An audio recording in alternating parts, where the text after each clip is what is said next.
এই রমজানের ভিতরে এই রমজানে আল্লাহ কোরআন নাজিল করেছে, এই রমজানে আল্লাহ কোরআন নাজিল করেছে। এই জন্য আল্লাহ এই রমজানের এত মর্যাদা, এত দাম। প্রথমে আপনাদের কোরআনের দুটো পরিচয় বলে দে। কোরআনকে বলেন, হে কোরআন তুমি পৃথিবীতে কোথায় এসেছো তুমি বলো। তৌরাত এসেছে তুর পাহাড়ে, তা আল্লাহ বলেছেন অতুরি সিনিন। আল্লাহর কাছে তোর পাহাড়টাই সম্মানীয়, গোটা শহরটা কিন্তু সম্মানীয় নয়। এবার কোরআনকে বলেন, কোরআন তুমি কোথায় এসেছো, কোন শহরে এসেছো তুমি বলে দাও। কোরআন বলছে লা উকসিমু বিহাদাল বালাদ। কোরআন দুইটি শহর কেন্দ্রিক নাজিল হয়েছে, ওই দুইটি শহর কোরআনে স্থান পেয়েছে। একটা মক্কা মুকাররমা, অপরটি মদিনা মুনাওয়ারা। এই দুইটি শহরে কোরআন নাজিল হয়েছে। এবার কোরআনকে বলেন, হে কোরআন তুমি মক্কা মদিনায় এসেছো বুঝলাম, তো তুমি কখন এসেছো তুমি বলে দাও। হে কোরআন তুমি কখন এসেছো বলো। কোরআন বলছে শাহরু রমাদান আল্লাযী উনজিলা ফীহিল কোরআন। আমি রমজান মাসে, রোজার মাসে নাজিল হয়েছে। এবার কোরআনকে বলেন, হে কোরআন তুমি রমজান মাসে এসেছো, তো রমজান মাসে কখন এসেছো বলো। কোরআন বলছে আনজালনাহু ফি লাইলাতুল কদর। আল্লাহ তাবারাক ওয়া তাআলা বলেন, নিশ্চয়ই এটিকে আমি নাজিল করেছি কদরের রাত্রিতে, লাইলাতুল কদরের রাত্রিতে। সেই কদরের রাত্রিটা কত বরকতপূর্ণ। সূরা দুখানের 3 নম্বর আয়াতে আল্লাহ বলেছে ওটি হলো বরকতপূর্ণ রাত। ওই বরকতপূর্ণ রাত কোনটি? সেটা হলো কদরের রাত। কদরের রাত কোথায় আছে? হযরতে আয়েশা রাদিয়াল্লাহু তাআলা আনহা বর্ণনা করেছেন, নবীজি বলেছেন রমজানের শেষের 10-এর বেজুরের রাত্রিগুলোতে তোমরা কদরের রাত অন্বেষণ করো, তালাশ করো, রমজানের শেষে আছে। তাহলে কদরের রাত্রিতে আল্লাহ কোরআন নাজিল করেছে। ও নবী মুহাম্মদ তুমি কি জানো কদরের রাত কাকে বলা হয়, কোনটাকে কদরের রাত্রিকে বলা হয় তুমি কি জানো? আনজালনাহু ফি লাইলাতুল কদর ওয়া মা আদরাকা মা লাইলাতুল কদর লাইলাতুল কদরি খায়রুম মিন আলফিশ শাহর। হাদিসের ভিতরে এসেছে বনি ইসরাইলের জামানায়, মায়েরা বোনেরা আমার, আজকের রাত্রিতে আপনার করণীয় বর্জনীয়টা কি এবার বনি ইসরাইলের জামানায় একজন লোক সারা রাত নামাজ পড়তো, সারা রাত নফল নামাজ পড়তো। আপনি বলবেন শুধু নামাজ আমাদের উপরে এসেছে, এর আগে বোধহয় নামাজ ছিল না। না না না, এর আগেও নামাজ ছিল, জুমার নামাজ ছিল, এর আগেও নামাজ হতো। যেরকম দাউদ আলাইহিস সালাম জুমার দিন খুতবা দিত, তো মাঝ খুতবা শুনতে যেত, এরকম আগেকার লোকেরাও নামাজ পড়তো। বিশ্বনবী বলছেন বনি ইসরাইলের জামানায় একজন মানুষ সারা রাত আল্লাহর ইবাদতে কাটাতো, নফল নামাজ পড়তো, আর দিনের বেলায় দিনকে বাঁচানোর জন্য শত্রুদের মোকাবেলা করতো, জিহাদ করতো। এই আমলটা লোকটা কতদিন করেছে শোনো শোনো। নবীজি বলছেন সাহাবীদের শোনো, এই লোকটা 1000 মাস এইভাবে আল্লাহর ইবাদত করেছে, এইভাবে নামাজ রোজা করেছে। এই কথা যখন সাহাবীরা শুনলেন, সাহাবীরা বলছেন ইয়া রাসূলুল্লাহ, ও দয়ার নবী গো আপনি বলছেন সে 1000 মাস করেছে। নবী গো আমাদের সময় হলো 70 বছর 60 বছর, আমরা তো 1000 বছর বেঁচে থাকবো না, আমরা তো 1000 মাস বেঁচে থাকবো না। তাহলে আমরা তো ওদের মতন ইবাদত করতে পাবো না, ওরা অনেক সময় পেয়েছে, আমরা তো অতটা সময় পাবো না। তাই আমরা তাহলে তো ইবাদতে কমিয়ে হয়ে যাব, কিয়ামতের দিন ওদের আমল তো বেশি হয়ে যাবে।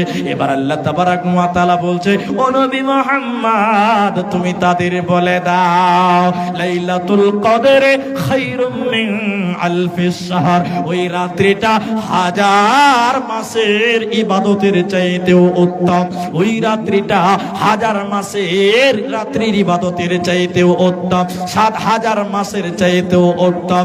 এবার অনেকের অনেক রকম মত এই ব্যাপারে আছে, তাহলে এই কদরের রাত্রিটা হাজার মাসের চাইতেও উত্তম। এবার আপনাদেরকে বলি রাত্রিটার ব্যাপারে। রাত্রি আপনি নির্ধারণ করেছেন ২৭ তারিখ, আপনি এটা নির্ধারণ করেছেন, কিন্তু আল্লাহ রসুল খাস করে বলেনি। আল্লাহ রসুল বলছেন বেজুর রাত্রিগুলোর মধ্যেই একটি। এখন তাহলে কোনটা আপনি কনফার্ম হতে পারছেন না, তাহলে বেজুর রাত্রিগুলো কোনটি? যেরকম আজকের ২১ তারিখ, ২১-এর রাত্রিটা হলো বেজোর, ২৩-এর রাত্রিটা বেজোর, তারপরে 25-এর রাত্রিতে বেজোর, এরপরে চলন আপনাকে ২৭ তারিখ বেজোর, এরপরে 29-এর রাত্রিটা হলো বেজোর। এই রাত্রিতে আল্লাহ কোরআন নাজিল করেছেন। অনেকে বলছে লাওহে মাহফুজ থেকে প্রথম আসমানে ইজ্জত বাইতুল ইজ্জত নামক ঘরে আল্লাহ এই কোরআনটা এই কদরের রাত্রিতে নাজিল করেছেন। তাফসিরে সাদির ভিতরে আছে। এই রাত্রিতে কি বলবো? আম্মা জানাইছে, জিজ্ঞাসা করলেন ইয়া রাসূলুল্লাহ এই কদরের রাত্রিতে আমরা কি করব, আমাদের করণীয় কি? আল্লাহর নবী দোয়া শিখাচ্ছেন, শোনো। আল্লাহ নবী বলছেন তোমরা বলবে আল্লাহুম্মা ইন্নাকা আফুউন তুহিব্বুল আফওয়া। আপনারা আমার সঙ্গে বলুন আল্লাহুম্মা ইন্নাকা আফুউন তুহিব্বুল আফওয়া ফা'ফু আন্নি। আল্লাহুম্মা ইন্নাকা আফুউন তুহিব্বুল আফওয়া ফা'ফু আন্নি। এই কদরের রাত্রিতে কোরআন নাজিল হয়েছে। এই রাত্রির অনেক ফজিলত আছে। তাহলে কোরআনটা রমজান মাসে কদরের রাত্রিতে নাজিল হয়েছে। আজকে যেরকম কাগজের কোরআন, আজকে যেরকম কাগজের কালিতে কোরআন লেখা আছে, এই রকম কিন্তু কোরআন ছিল না, এইভাবে কিন্তু কোরআন নাজিল হয়নি। কোরআনটা দেন আমার কাছে, কোরআনটা দেন। এবার তাহলে আপনাদের বলি, এই কদরের রাত্রি যে কোরআনটা নাজিল হয়েছিল সেটা কিন্তু এরকম কাগজে কালিতে ছিল না।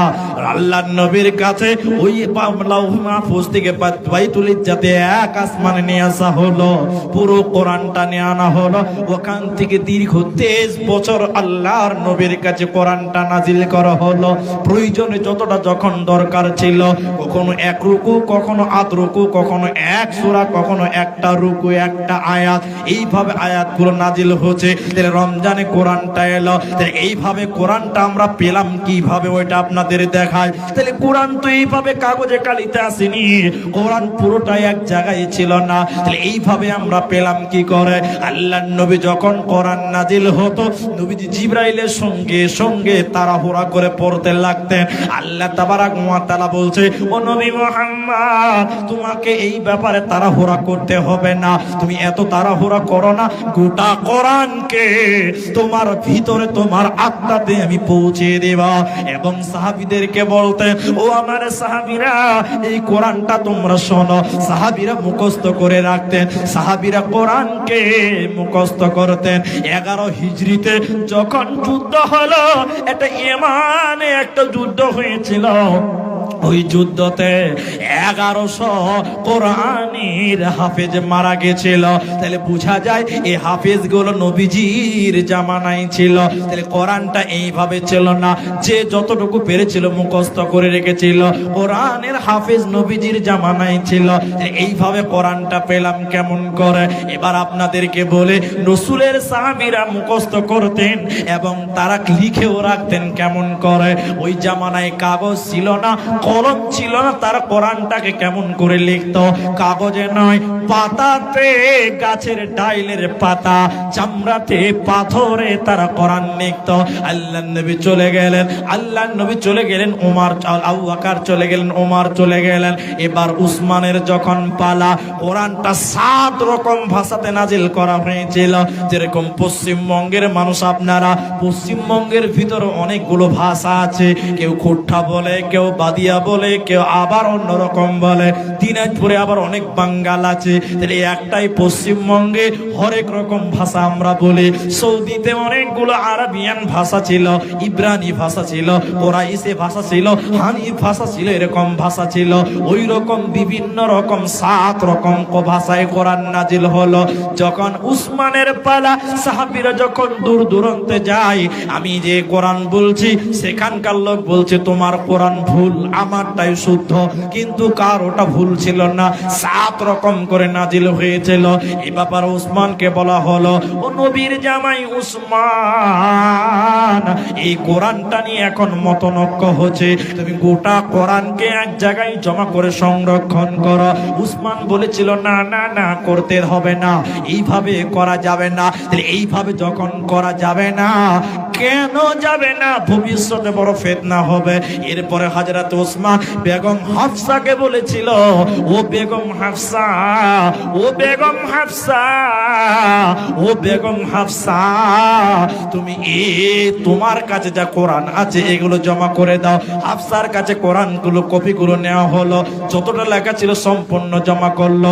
এরপরে পুরো কপিগুলো এক জায়গায় জমা করে হযরত উসমান একখানা কোরআন লিখেছিলেন উসমানের জামানায়। ওই কোরআনে জাবারজের পেশ নুক্তা ছিল না, বিনা জাবারজের পেশে কোরআন লেখা হয়েছিল। এই জন্য বলছে কদরের রাত্রিতে নাজিল করলো কোরআন। সেদিন কিন্তু কোরআনটা এইরকম ছিল না। এই জন্য একজন দার্শনিক এইভাবে কোরআনটা মানুষের দিকে তুলে ধরেছেন।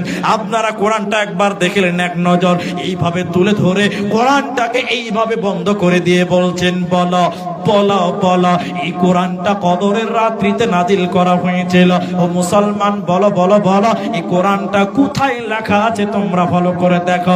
সবাই দেখে সঙ্গে সঙ্গে বলছে সাদা কাগজে কালো কালিতে লেখা আছে। এই কোরআনটা সাদা কাগজে কালো কালিতে লেখা রয়েছে। আপনারা বলবেন হ্যাঁ তাই তো আছে। তখন সে বলছে না না না না না, এই কোরআনটা সাদা কাগজে নয়, এই কোরআনটা কালো কালিতে নয়, এই কোরআনটা কোনো কাগজে কলমে নয়, বরং এই কোরআনটা কদরের রাত্রিতে আল্লাহ নাজিল করেছিলেন। আজকে এই কোরআনটা পৃথিবীতে এমনি আসেনি রে, এই কোরআনটা শহীদের রক্তের বিনিময়ে লেখা হয়েছে। এই কোরআনের জন্য কত মা বিধবা হয়েছে, এই কোরআনের জন্য কত বাচ্চা এতিম হয়েছে। অতএব এই কোরআনটা কদরের রাত্রিতে নাজিল করা হয়েছে। তাফসিরে সাদির ভিতরে বলা হয়েছে এই কোরআনটা বিশ্বনবী কদরের রাত্রিতে লাইলাতুল কদরে জিবরাইলকে কোরআন শোনাতেন।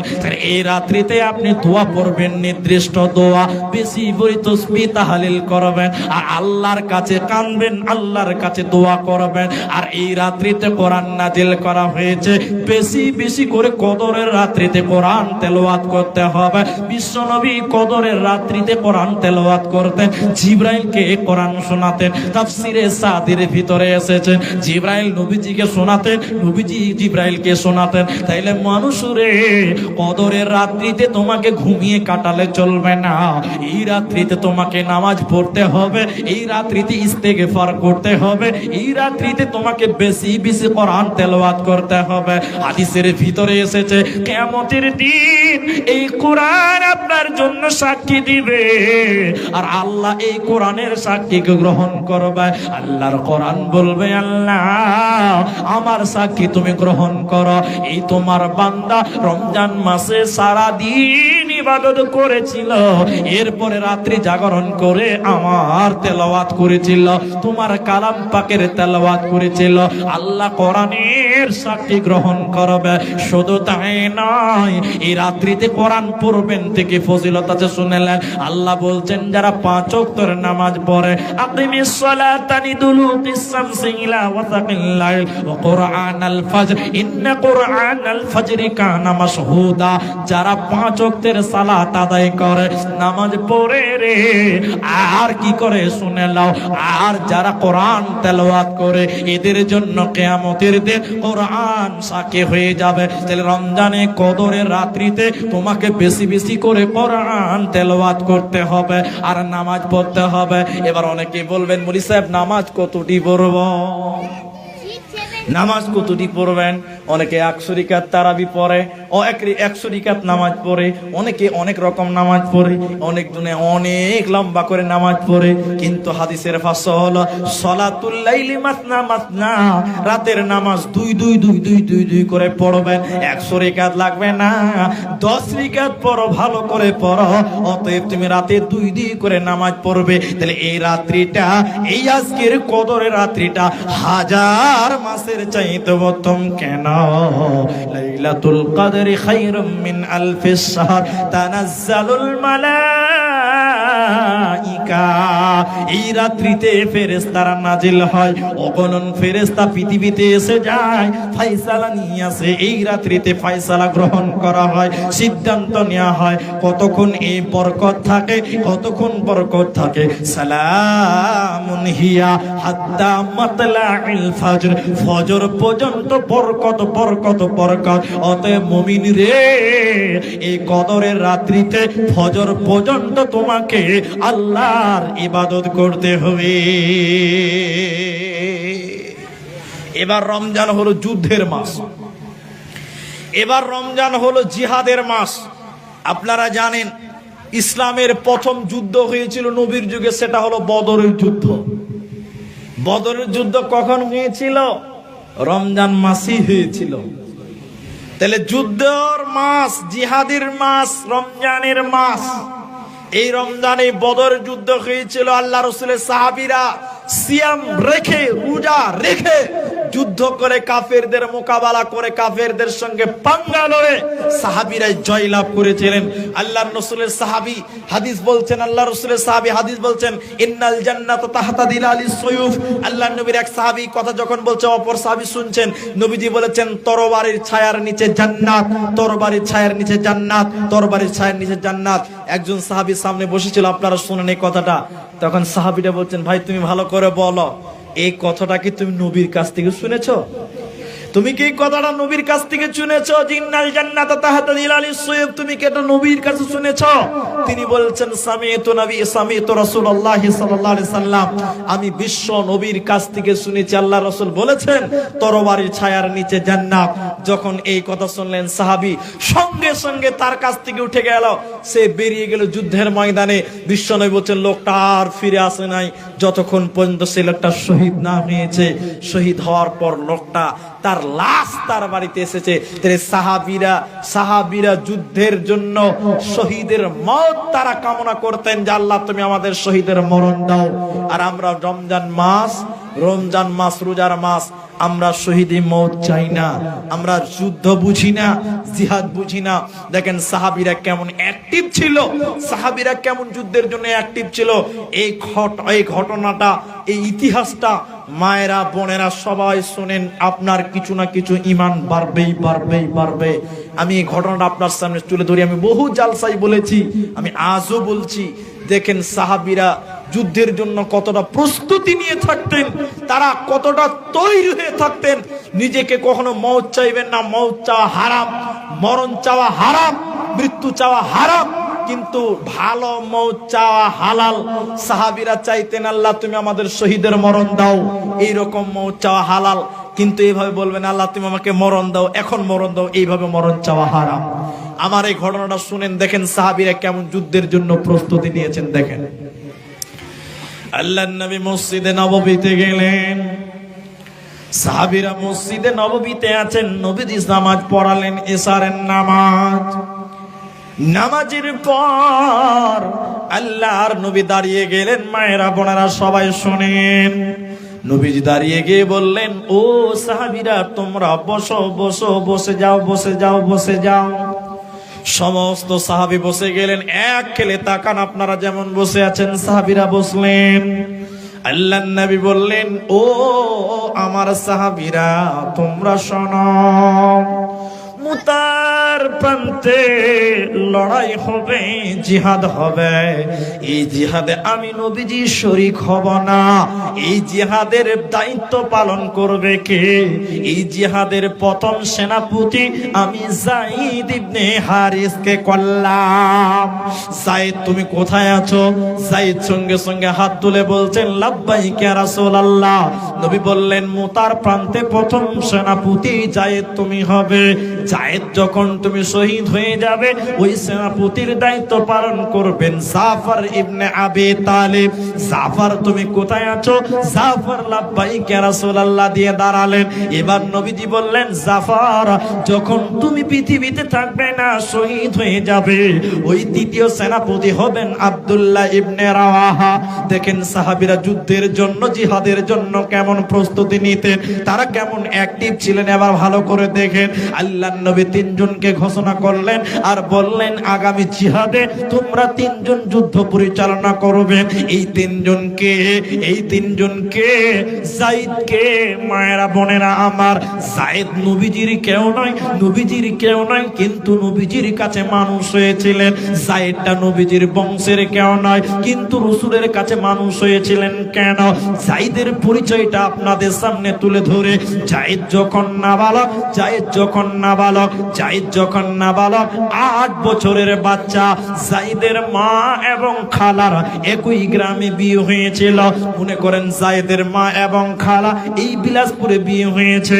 যায়েদের নানার বাড়ি মনে করেন আপনার রাসাখোয়া। এবার যায়েদ যখন 8 বছরের বাচ্চা, যায়েদের মা এবং খালা তারা মনে মনে নিয়ত করলো আমরা বাবার বাড়ি যাব। যায়েদ যখন শুনতে পেল তার মা এবং খালা তাকে নিয়ে নানির বাড়ি বেড়াতে যাবে, বাচ্চা ছেলে যায়েদ নানির বাড়ির কথা শুনেই তো আনন্দে আত্মহারা। এবার যায়েদকে নিয়ে যায়েদের মা এবং খালা নানির বাড়ি নিয়ে যাচ্ছেন যায়েদকে। কিন্তু যেতে যেতে যেতে যেতে রাস্তাতে ডাকাতের দলেরা, লুটের দলেরা, ছিনতাইয়ের দলেরা এই যায়েদকে তার মা এবং খালার কাছ থেকে লুট করে নিল। লুটেরার দল, ছিনতাইয়ের দল, ডাকাতের দলেরা এই যায়েদ নাবালক যায়েদকে মা এবং খালার কাছ থেকে কেড়ে নিয়ে গেল। যায়েদের মা তো কেঁদে কেঁদে আধ পাগলি হয়ে গেছিলেন। এবার যায়েদকে লুটেরার দলেরা নিয়ে গেল কোথায়? মদিনার বাজারে। মদিনার বাজারে নিয়ে গেছেন কেন? যায়েদকে বিক্রি করার জন্য নিয়ে গেছেন। এই যায়েদকে নিয়ে দাঁড়িয়েছেন বাজারে বিক্রি করবে। সে জামানায় মানুষ বিক্রি হতো, গোলাম বিক্রি হতো।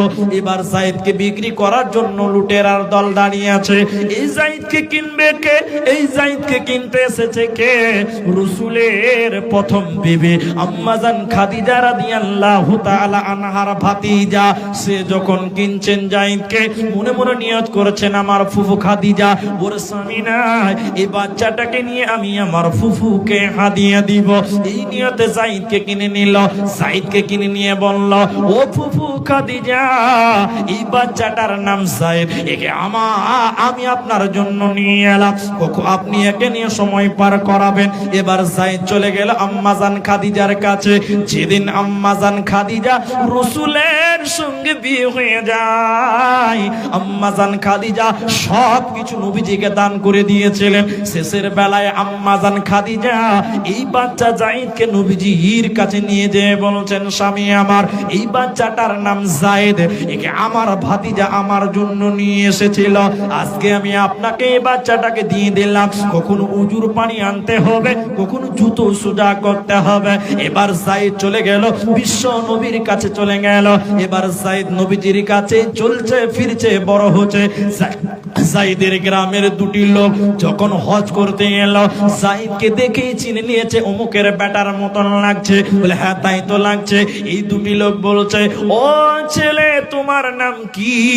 বলে আমার নাম যায়েদ। তোমার আব্বার নাম? বলে আমার বাবার নাম হারিস। তো তুমি এখানে কেন? যায়েদ তখন কেঁদে কেঁদে বলেছিলেন আমি কিনা গোলাম, আমাকে ডাকাতের দলেরা, লুটেরার দলেরা আমাকে লুট করে বিক্রি করে দিয়েছে। এই দুটি লোক বলছে কাজ হয়ে গেছে, কাজ হয়ে গেছে, আর কোনো চিন্তা নাই।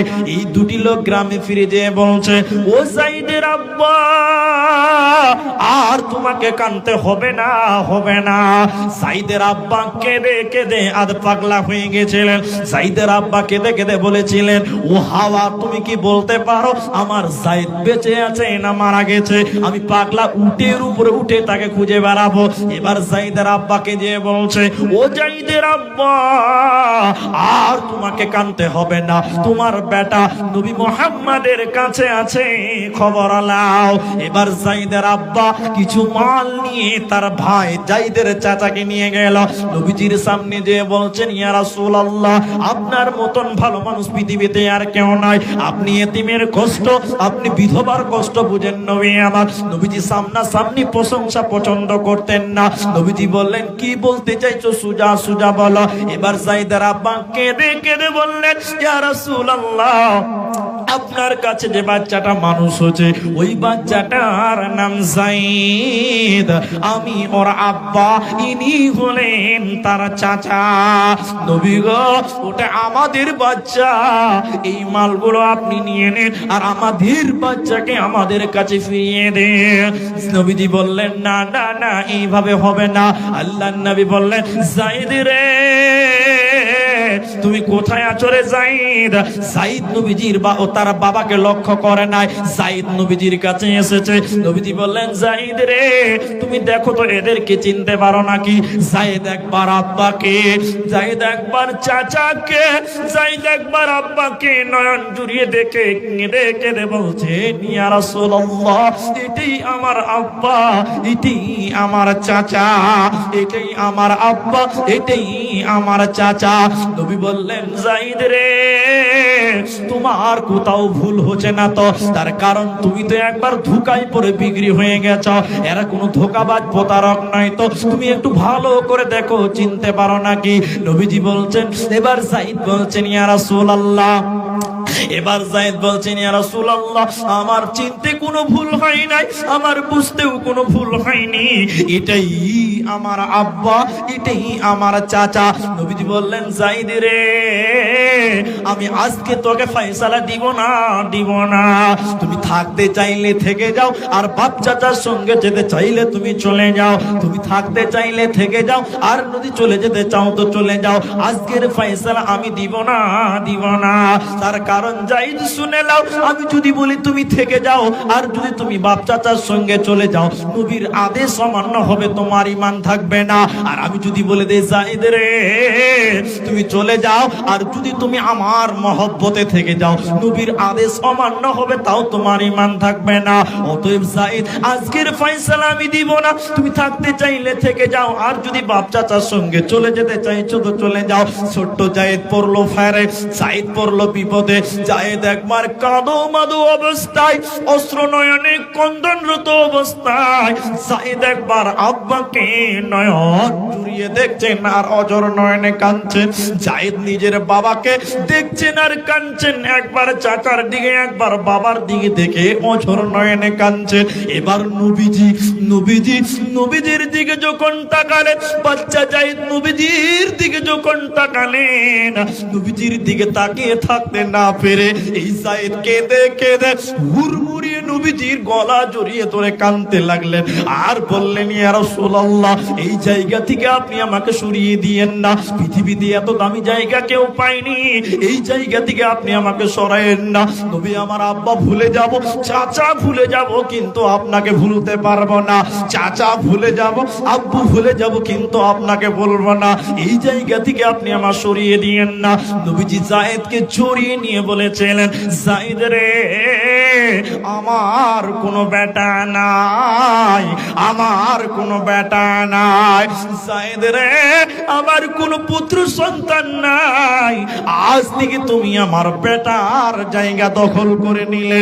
এই জন্য মুহাদ্দিসগণ এই যায়েদকে রাসূলের প্রশ্নপত্র করে বলেছেন। এবার সেই প্রশ্নপত্র যায়েদ নবীজি এত ভালোবাসেন, সেই যায়েদকে বলছেন, যায়েদ তুমি দাঁড়িয়ে যাও, মুতার প্রান্তে প্রথম সেনাপতি তুমি হবে, যুদ্ধ পরিচালনা পরিচালনা তুমি করবে, যাও তোমরা বাড়িতে খবর নিয়ে এসো। মায়েরা বোনেরা আমার, মায়েরা বোনেরা কান করে শোনো। এবার আব্দুল্লাহ বাড়িতে গেছে, নতুন বিয়ে হয়েছে, এখনো বাসুর হয়নি, দিনে বিয়ে করেছে, এসার নামাজ পড়তে গেছে, নবী সেনাপতি বানিয়ে দিয়েছে। এবার আব্দুল্লাহ বাসুর করে বিবি বিন বিন বিন বিন বিন বিন করে কোরআন তেলাওয়াত করেছে।